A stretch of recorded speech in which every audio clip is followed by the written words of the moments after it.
Hey guys, welcome to another week. Hope everybody had a good week this week and a productive work week. And welcome, happy Friday. This week I'm going to dive into just briefly, I'm just touch up on what makes a solid resume. You got to think in terms of what's logical, what's pragmatic in setting up your resume. You don't want the hiring managers crinkling their foreheads, wondering what the heck they're reading, because as soon as you have them uninterested in that, within 5 to 7 seconds of looking at it, you're off the pile. So, how do you get into that interview selection pool, and how do you cut your job hunting lead time so that way you're getting more interviews? Well, it's your resume. So, first off, make sure it's logical. Okay.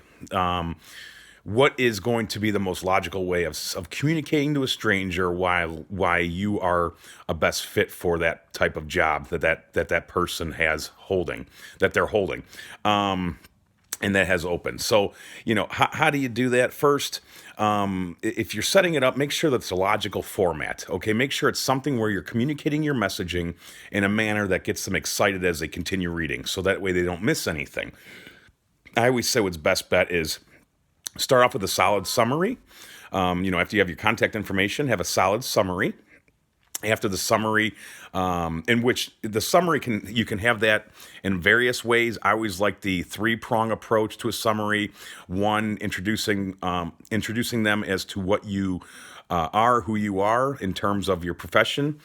Second, maybe a couple little impact points written into a sentence. So maybe something about increasing efficiency or productivity or cutting costs or how you manage to impact that bottom line.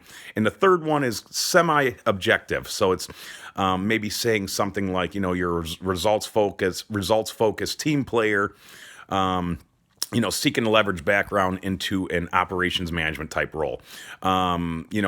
Kind of letting them know, hey, this is what I want to do.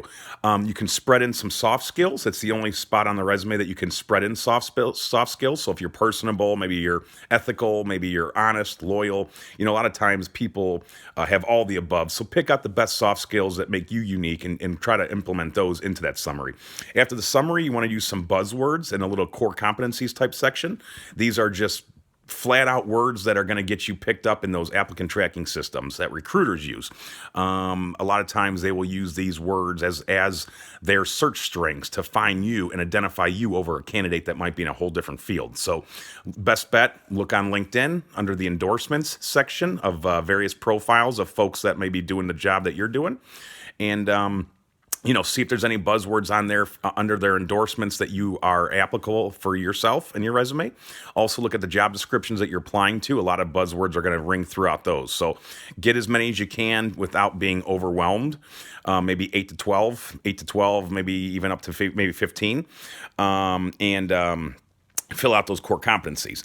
After that, you want to then head into, and that can include your technical aptitudes, those core competencies. Make sure if it's MS Office Suite, maybe you're a designer and Unigraphics or Pro E and AutoCAD, what have you. Get some of those technical aptitude within that competency section. Next, you're going to have an accomplishments section. So you want to essentially highlight maybe the top, 3 to 7 quick, brief sentences, statements that are your most impactful work you're doing that best relates to what you were trying to do. So if you want to be an operations manager, what are your best 5 to 7 accomplishments that best relate, as far as contributions or accomplishments that best relate to that job you're going after. That way it sets the tone. You're telling them, hey, not only can I do this type of work, look at these transferable accomplishments or contributions that I've either done or I can do that relate to this new job. Then you're going to do your experience section, your best bet with experience section, title, the location, the job company, and the dates. Keep it clean, keep it understanding, so that folks can read right to it and see what the heck you've been doing and when. For your experience section, underneath that, make sure you have a couple sentences, maybe 5 to 7 sentences as well, under each of those jobs. Those you're going to want to quantify. So I always use a problem, action, result method for this. What's the problem? What was the action you took to resolve the problem? And what was the result?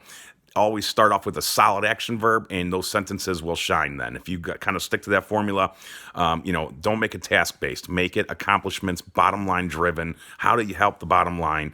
Slashing costs, streamlining operations, streamlining efficiency, automating workflow, boosting sales, what have you. What are accomplishments? Everyone has done them.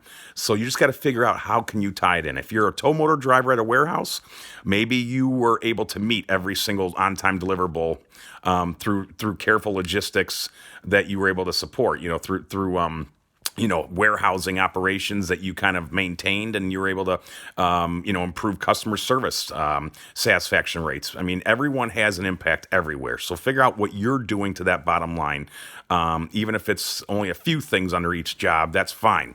No need to stretch it if there's nothing else to speak to. Make sure it's relevant and to the point, and obviously, again, relates to what you're trying to do. After that, education, certification, and affiliation. That's simple enough. Wrap it up at the bottom. Show them that your credentials you have, any groups you're affiliated with, and then any education you've completed. So hope this helps. I know it's a lot coming at you, but I wanted to be brief as I could. Obviously, if you need a new resume, hit us up. We're very good at what we do.